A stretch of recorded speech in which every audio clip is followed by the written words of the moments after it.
ಜಾಲಿ LLB 3 final ಆಗಿ ಟ್ರೈಲರ್ನ release ಮಾಡಿದರು. ಇದ್ರ ಬಗ್ಗೆ ಮಾತಾಡೋದಾದ್ರೆ ನಮ್ಮ ಅಕ್ಷಯ್ ಕುಮಾರ್ ಆನಂತರ ಹರ್ಷದ್ ವಾರ್ಷಿ ಅವರ ಈ ಮೂವಿ ಒಳಗೆ ಮೇನ್ ರೋಲು ಕಾಣಿಸ್ಕೊಂಡರು. ಆನಂತರ ಅವ್ರಿಗೆ ಸಾಥ್ ಕೊಡಕ ನಮ್ಮ ಹೀರೋಯಿನಿ ರೋಲ್ ನೋಡೋದಾದ್ರೆ ಅಮೃತಾ ರಾಯ್ ಆನಂತರ ಹುಮಾ ಕುರೇಶಿ ಅವರ ಈ ಒಂದು ಮೂವಿ ಒಳಗೆ ಅಭಿನಯಿಸತ್ತಾರ. ಇನ್ನು ಮೂವಿ ಟ್ರೈಲರ್ ಬಗ್ಗೆ ಮಾತಾಡೋದಾದ್ರೆ ಟ್ರೈಲರ್ ನನಗೆ ಲೈಕ್ ಆತ್ಪ. ಯಾಕೆ ಕಾರಣಕ್ಕಂತ ಹೇಳ್ಬಿಡ್ತಾನು. ಇದ್ರೊಳಗೆ ಯೂಸ್ ಮಾಡಿದಂಥ ಸ್ಟೋರಿ ಐತ್ಲ, ಎಲ್ಲೆಲ್ಲಿ ಯಾವ್ಯಾವ ಸೀನಿಗೆ ಯಾವ್ಯಾವ ಬ್ಯಾಕ್ಗ್ರೌಂಡ್ ಮ್ಯೂಸಿಕ್ ಬರಬೇಕು, ಆನಂತರ ಯಾವ್ಯಾವ ಸೀನ್ ಯಾರಿಗೆ ಪರ್ಫೆಕ್ಟಾಗಿ ಮ್ಯಾಚ್ ಹಾಕೋಲ್ಲ ಅಂಥವ್ರಿಗೆನ ಹುಡುಕಸ ಒಂದು ಸೀನ್ಗಳನ್ನು ಕೊಟ್ಟಾರು. ಅಂದ್ರೆ ಪ್ರತಿ ಒಂದು ಕ್ಯಾರೆಕ್ಟರ್ಗೂ ಕೂಡ ಒಂದೊಂದು ಅರ್ಥ ಐತಿ ಈ ಒಂದು ಟ್ರೈಲರ್ ಒಳಗೆ. ಮತ್ತು ಟ್ರೈಲರ್ ಒಳಗೆ ನಮ್ಮ ಅಕ್ಷಯ್ ಕುಮಾರ್ ಅವರ ಭಾಳ ಅಂದ್ರೆ ಭಾಳ ಓವರಾಗಿ ಮಾಡೋಕೆ ಟ್ರೈ ಮಾಡಿದರು. ಸ್ವಲ್ಪ ಮಟ್ಟಿಗೆ ಕಡಿಮೆ ಮಾಡ್ರೆ ಇನ್ನೂ ಬೆಟರ್ ಆಕೈತಿ. ಈ ಟ್ರೈಲರ್ ಹೋಗಿ ನೋಡೋದಾದ್ರೆ ನಮ್ಮ ಜಾಲಿಗಳಿಗೆ ಇಬ್ರಿಗೂ ಒಂದೊಂದು ಕೇಸ್ ಐತಿ.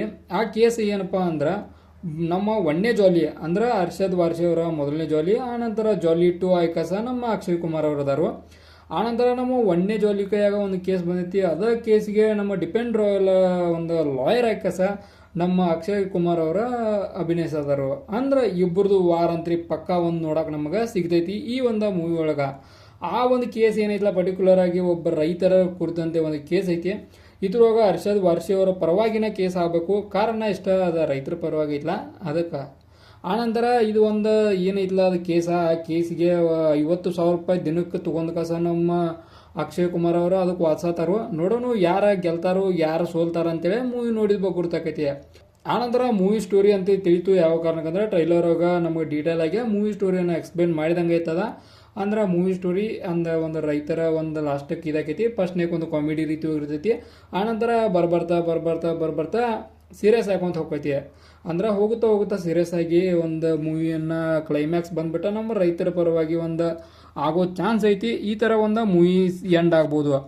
ಆನಂತರ ಮೂವಿ ಒಳಗೆ ಯೂಸ್ ಮಾಡಿದಂಥ ಬ್ಯಾಕ್ಗ್ರೌಂಡ್ ಮ್ಯೂಸಿಕ್ ಬಗ್ಗೆ ನಾವು ಮಾತಾಡಬೇಕು. ಯಾವ ಕಾರಣಕ್ಕಂದ್ರೆ ಪ್ರತಿಯೊಂದು ಸೀನ್ಗೂ ಕೂಡ ತಕ್ಕಂಥ ಬ್ಯಾಕ್ಗ್ರೌಂಡ್ ಮ್ಯೂಸಿಕ್ ಯೂಸ್ ಮಾಡಿದರು. ಅಂದ್ರೆ ಎಲ್ಲಿ ಬೇಕಲ್ಲ ಅಲ್ಲಿ ನಗಿದ ಅಂದ್ರೆ ಕಾಮಿಡಿ ಟೈಪ್ ಮಾಡಿದರು. ಆನಂತರ ಎಲ್ಲಿ ಸೀರಿಯಸ್ ಬೇಕಲ್ಲ ಆ ಥರ ಒಂದು ಸೀರಿಯಸ್ ಇದನ್ನ ಒಂದು ಎಲ್ಲೂ ಮಿಸ್ಟೇಕ್ ಆಗದಂಗೆ ಕೊಟ್ಟರು.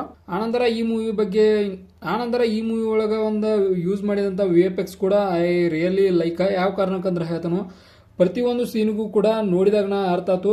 ಭಾಳ ಅಂದ್ರೆ ಭಾಳ ಡೀಪ್ಲಿ VFX ಎಫೆಕ್ಟ್ ಆ್ಯಡ್ ಮಾಡಿದರು. ನಾವು 300 ಕೋಟಿ 400 ಕೋಟಿ ಮೂವಿಗಳ ಲೋ ಬಜೆಟ್ ಹೋಗಿ VFX ಆಯ್ಕಾಸ ಮಾಡೋದು ನೋಡಿದ್ವು. ಬಟ್ ಇದ್ರೊಳಗೆ as compare to other movies ಇದ್ರೊಳಗೆ ಬೆಟರ್ ಇತ್ತು. ಸ್ವಲ್ಪ ಮಟ್ಟಿಗೆ VFX ಎಲ್ಲೆಲ್ಲಿ ಆ್ಯಡ್ ಮಾಡಿದಾರಲ್ಲ ಅದೆಲ್ಲ ಚಲೋ ಇತ್ತು. ಆನಂತರ ಬ್ಯಾಕ್ಗ್ರೌಂಡ್ ಮ್ಯೂಸಿಕ್ ಬಗ್ಗೆ ಮಾತಾಡಿದನು.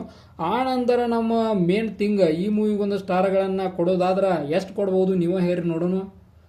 ಈ ಮೂವಿಗೆ ನನ್ನ ಪ್ರಕಾರ ಒಂದು 4 ಸ್ಟಾರನ್ನು ಕೊಡ್ತಾನು. ಕಾರಣ ಇಷ್ಟ ಯೂಸ್ ಮಾಡಿದಂಥ VFX ಆಗಲಿ, ಬ್ಯಾಕ್ಗ್ರೌಂಡ್ ಮ್ಯೂಸಿಕ್ ಆಗಲಿ, ಆನಂತರ ಅಕ್ಷಯ್ ಕುಮಾರ್ ಆ್ಯಕ್ಟಿಂಗ್ ಆಗಲಿ, ಆನಂತರ ಹರ್ಷದ್ ವಾರ್ಷಿ ಅವರ ಆ್ಯಕ್ಟಿಂಗ್ ಆಗಲಿ ಎಲ್ಲ ಟಾಪ್ ಕ್ಲಾಸ್ ಇತ್ತು. ಆನಂತರ ಈ ಒಂದು ಮೂವಿ ಟಾಪ್ ಕ್ಲಾಸ್ ಮೂವಿ ಒಳಗೆ ಬರಲಿ ನೋಡೋಣ. ಕಾಮಿಡಿ ಅಂತ ಸಖತ್ತಾಗಿರ್ತೈತಿ. ಲಾಸ್ಟಕ್ಕೆ ಎಂಡ್ ಸ್ವಲ್ಪ ಮಟ್ಟಿಗೆ ಒಂದು ಎಮೋಷನ್ ಆಗೋ ಚಾನ್ಸ್ ಐತಿ. ನೋಡೋಣ ಯಾವ ರೀತಿಯಾಗಿ ಎಂಡ್ ಮಾಡ್ತಾರೋ ಯಾವ ರೀತಿಯಾಗಿ ಸ್ಟಾರ್ಟ್ ಮಾಡ್ತಾರೆ ಅಂತೇಳಿ.